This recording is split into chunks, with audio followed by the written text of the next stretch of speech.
जय श्री श्याम सभी श्याम प्रेमियों को। कैसे हैं आप सभी? आशा करती हूँ मेरे बांके बिहारी जी की कृपा से आप सभी कुशल होंगे।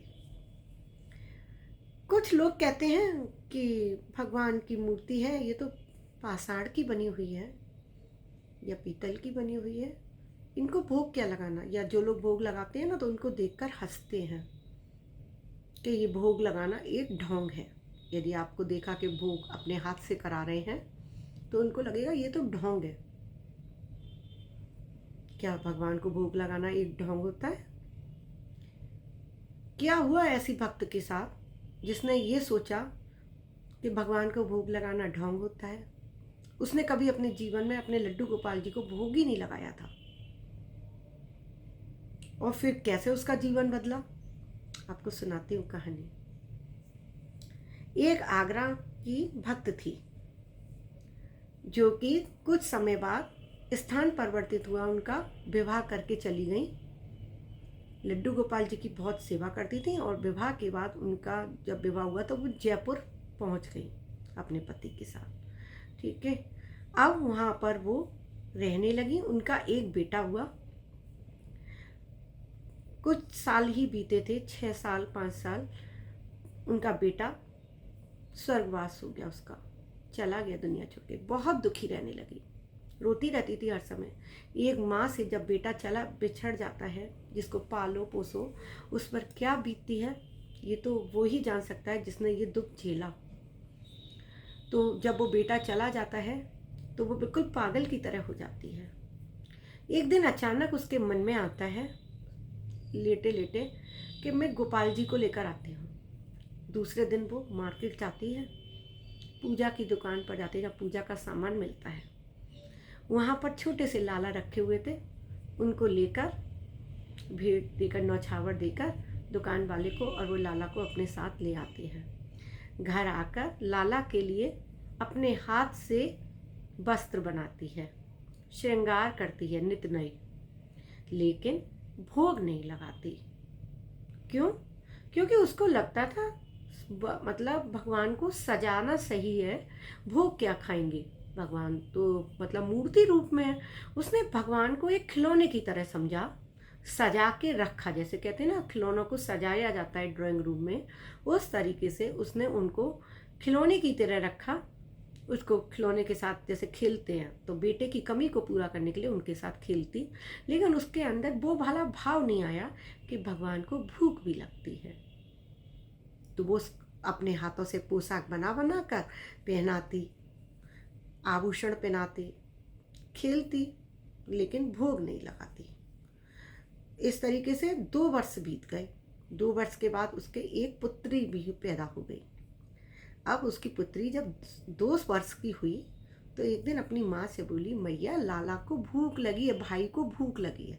मैया ने उसको ऐसे बोल दिया था जब वो पूछती थी छोटी थी कि ये कौन, तो मैया बोलती कि ये तेरा भाई है, ये तेरा भाई है। क्योंकि रक्षाबंधन पे उससे राखी भी बंधवा देती थी। वो कहती थी ना मेरा कोई भाई नहीं है, तो मैया बोली कि ना ये तेरा भाई है, इसको राखी बांध दे। लड्डू गोपाल जी को राखी बांधते हैं ना, रंग भी लगाते हैं होली पे। तो अब उसको अपना भाई दिखने लगा बच्ची को, उसके अंदर वो प्रेम आ गया। तो वो माँ से कहती है, माँ भैया भूखा है। माँ कहती है नहीं बेटा, भाई को भूख नहीं लगती है। कहती नहीं माँ, भैया भूखा है, मेरे से बोला भैया भूखा है। लेकिन माँ ने उसकी एक ना सुनी।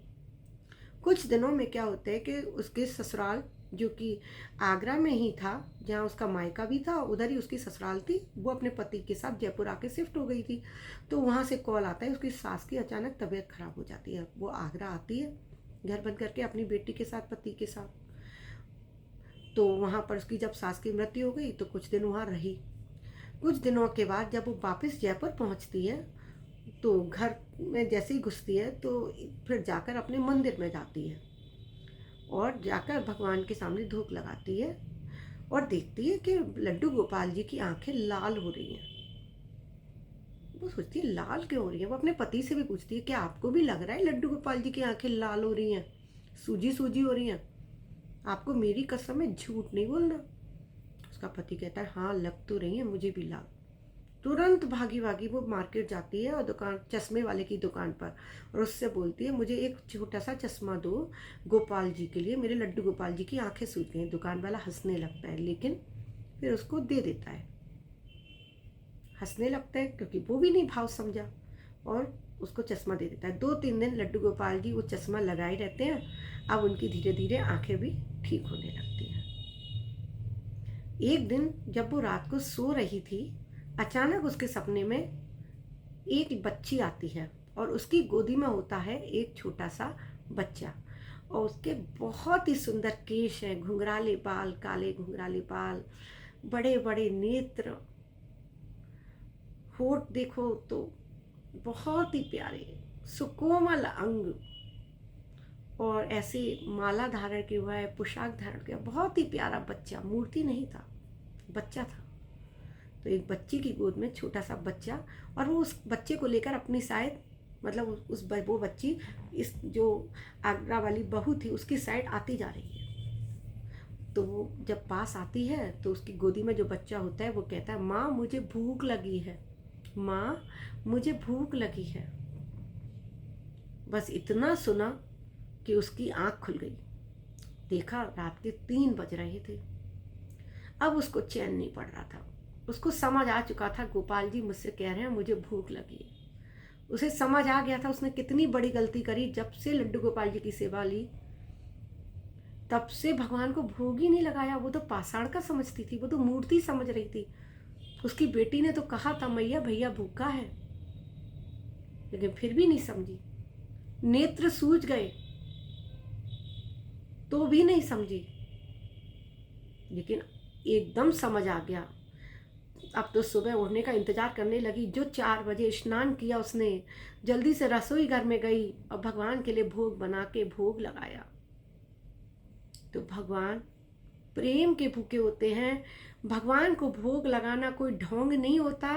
भगवान हमारा भाव देखते। जब हम बाल रूप में उनकी सेवा कर रहे हैं तो जैसे बच्चे को प्रेम किया जाता है, बच्चे को दुलार किया जाता है, बच्चे को सुलाया भी जाता है, बच्चे को खाना भी खिलाया जाता है समय समय पर, उसी प्रकार हमें अपने गोपाल जी की सेवा करनी चाहिए। उनका ध्यान रखना चाहिए, उनका ख्याल रखना चाहिए कि उनको प्यास लगी होगी, उनको भूख लगी होगी, उनको नींद आई होगी, वो आराम भी करेंगे। रात को उनकी इत्र सेवा कीजिए, उनके चरण दबाइए। जैसे बच्चे को सुलाते हैं ना, सिर पर हाथ फेरते हैं, पैर हाथ पर हाथ फेरते हैं, सो जा बेटा थक गया होगा, पूरे दिन मेरा बच्चा खेला है ना।